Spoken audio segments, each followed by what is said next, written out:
Let's start our first news with a potential matchup between Alex Pereira and Josh Hokit. Josh Hokit is eager to get his next fight booked, and he recently responded to comments from Glover Teixeira about a possible matchup with Alex Pereira. During an appearance on the Ariel Helwani show, Glover said he would be open to seeing Pereira face Hokit next, especially if Hokit continues calling for big opportunities.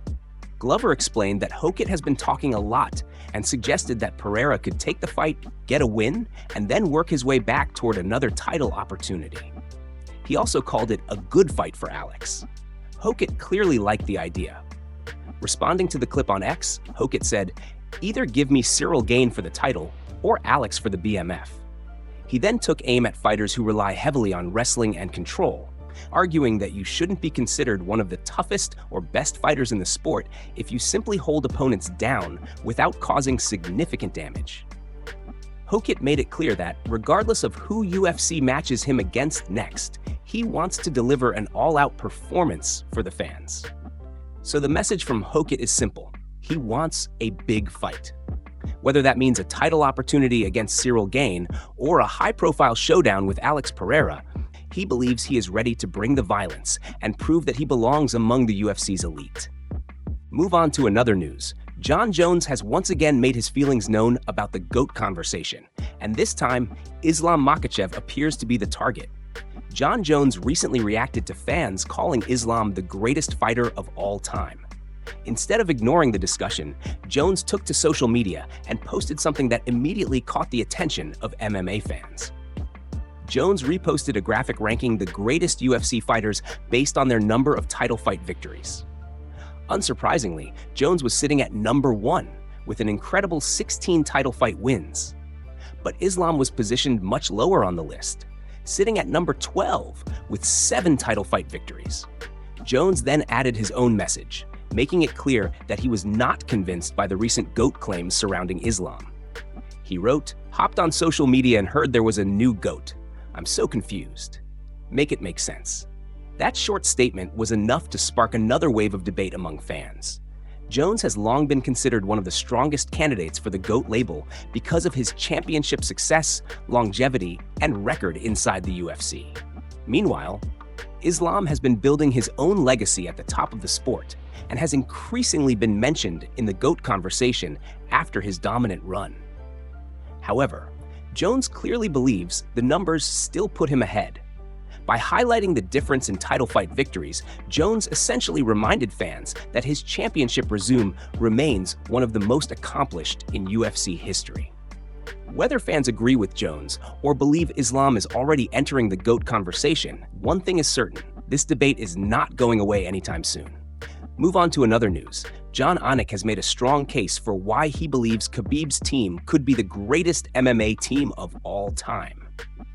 Speaking about the incredible success coming out of Abdulmanap Nurmagomedov's coaching system, Anik pointed to the remarkable records of the fighters who were developed under that legendary team. According to Anik, the group's premier fighters have combined for an astonishing professional record of 109 wins and just 2 losses. That number immediately puts the accomplishments of Abdulmanap's coaching tree into perspective. Anik highlighted the incredible consistency of fighters such as Islam Makhachev, Umar Nurmagomedov, Usman Nurmagomedov, and Khabib Nurmagomedov. He also mentioned a 5th fighter from the same system, John Kopylov, who he described as an absolute monster. The numbers become even more impressive when you look at where those 2 losses came from. Islam suffered a defeat against Adriano Martins back in 2015, while Umar Nurmagomedov's only loss came against Merab. Outside of those 2 results, the fighters connected to this group have been extremely difficult to beat. Anik emphasized that this kind of record is almost unheard of at the highest level of MMA. He also made it clear that he respects other elite teams, specifically mentioning Longo and Weidman MMA as one of the top teams in the sport. But when it comes to the greatest team of all time, Anik believes Abdulmanap's coaching tree deserves the recognition, and there is an important reason behind that. Abdulmanap didn't simply train one champion. His system produced multiple fighters who went on to compete at the highest levels of professional MMA, with several of them becoming champions or legitimate title contenders. Khabib became one of the most dominant champions in UFC history. Islam followed by capturing UFC gold and continuing the same legacy of dominance.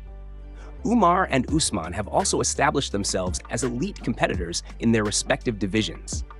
That level of success across multiple generations is exactly why Anik believes the team deserves to be mentioned among the very best ever. The legacy of Abdulmanap Nurmagomedov continues to live on through the fighters he developed, and if the current results are any indication, his coaching tree is only getting stronger. Move on to another news. Tyron Woodley has finally spoken out about his recent beef with Strickland after their private messages were made public. In an interview with MMA Fighting, Woodley addressed Strickland leaking their private DMs and explained why he decided to confront him directly. The situation started after Strickland went after Dean Thomas over the Jillian Robertson situation. Woodley, who has been a longtime friend of Dean, reached out to Strickland privately and told him to watch his mouth when speaking about his friend. Strickland responded aggressively, insulting Dean and then sending Woodley a screenshot of his fight record, apparently pointing toward Woodley's recent losses. Instead of escalating the situation publicly, Woodley said he went straight to Strickland. Woodley explained that Strickland has the freedom to say whatever he wants, and he doesn't believe he can control another person's statements. However, Woodley also made it clear that he stands firmly behind what he said and will continue to defend Dean. According to Woodley, the situation ultimately ended with a level of respect between the two sides, at least privately. But Woodley made one thing extremely clear: he is not going to allow anyone to disrespect his close friend. He described Dean as one of the most beautiful minds in the sport and said he will always stand up for him. Woodley also emphasized that he isn't interested in creating unnecessary attention or giving Strickland more clout. He simply wanted to address the issue directly, face to face, rather than turning it into a public spectacle. At the same time, Woodley admitted that if the situation ever became serious enough to lead to a fight, he would be willing to settle it inside the cage. His message was straightforward: Strickland can say whatever he wants, but Woodley will continue to stand behind his brother, and he is prepared to defend that position in person if necessary. Move on to another news. Carlos Prates has made a bold claim about his future, saying he is set to be the next man challenging Islam Makhachev for the welterweight title. During a recent appearance on the Ariel Helwani show, Prates spoke with confidence about the matchup and made it clear that he believes this fight is going to happen. After signing a new multi-fight deal with the UFC, the explosive Brazilian striker isn't looking at this opportunity as simply a huge payday. Prates genuinely believes he has what it takes to defeat Islam and shock the MMA world. While Islam is widely regarded as one of the most dominant fighters in the sport, Prates believes he has identified weaknesses in both his striking and grappling. According to Prates, he is already thinking about how he can exploit those openings, defend the takedowns, keep the fight where he wants it, and ultimately create the opportunity for a knockout. Prates also addressed the debate surrounding who represents the biggest threat to Islam at welterweight. When Michael Morales was brought up, Prates pushed back on the idea that Morales is necessarily the more dangerous opponent. He suggested that fans are heavily influenced by Morales' size and physical strength, but believes the difference becomes clearer when you look at overall technique, fight IQ, and MMA ability. Prates admitted that Morales is a good kickboxer, but he confidently stated that he believes he is better on the feet. And despite understanding that he would likely enter the matchup as an underdog, Prates insisted that the title and money are not the main reasons he wants this fight. He wants to test himself against one of the best fighters in the world. Prates repeatedly said that he truly believes he can win and that everything is coming together for him. He isn't simply hoping for an upset. He genuinely believes he can shock the world, surprise everyone watching, and take the welterweight championship back to Brazil. When asked if he truly believes he can be the man to defeat Islam, Prates didn't hesitate. His answer was simple and confident: yes. For Prates, this isn't just another fight.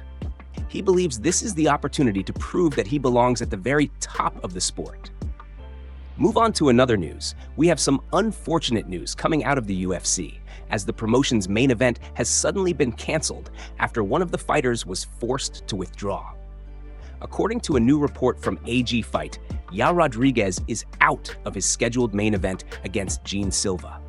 The news came as a surprise, and Gene Silva quickly reacted on social media with a laughing emoji after learning that his original opponent was no longer going to compete.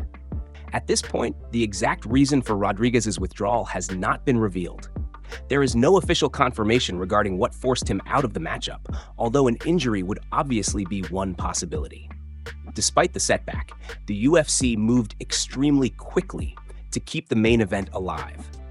Rather than canceling the fight entirely, the promotion immediately found a replacement, with Jose Delgado stepping in to face John Silva.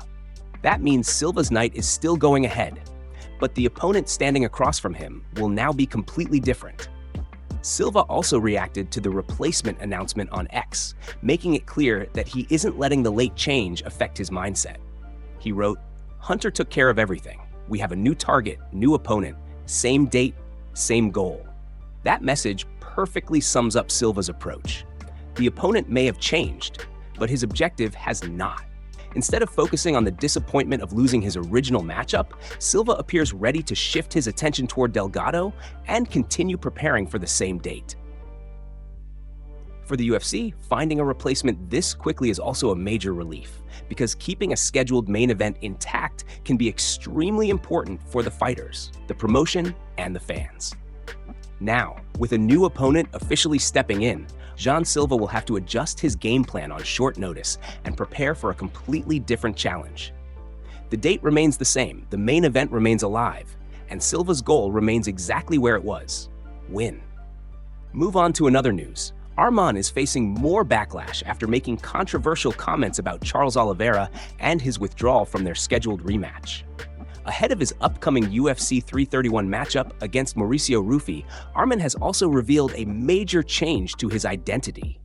After using his longtime nickname for years, he announced that he will now walk to the octagon under a new nickname, Batman. However, the nickname change is nothing compared to the comments he made about Oliveira. Oliveira was originally scheduled to face Arman in a highly anticipated rematch, but he withdrew following the tragic passing of his close friend and teammate, Alan Nascimento. While much of the MMA community expressed support for Oliveira during that difficult moment, Arman clearly sees the situation differently. During an interview, Arman questioned Oliveira's decision and suggested that the circumstances surrounding the withdrawal did not make sense to him. Arman explained that he was training in the mountains when he received the call informing him that Charles was no longer available and that Mauricio Rufy would become his new opponent. He said he understood that Oliveira had lost someone close to him, but pointed to Oliveira appearing back in training and doing live streams only a few days later. Arman then suggested that Oliveira may have simply been looking for an excuse to avoid the fight, while also claiming that a matchup with Diego Lopes could have already been discussed. At the same time, Arman acknowledged that losing someone close to you is incredibly hard. However, he argued that Oliveira could have fought him and potentially dedicated the victory to his late friend. Arman also admitted that if Oliveira had the choice between fighting him or Diego Lopes, he believes Oliveira would choose Diego. Those comments have understandably sparked a strong reaction, especially because Oliveira's withdrawal came after a genuine tragedy. Now, with Arman moving forward against Rufy, the controversy surrounding his comments has added another layer of tension to an already important lightweight matchup.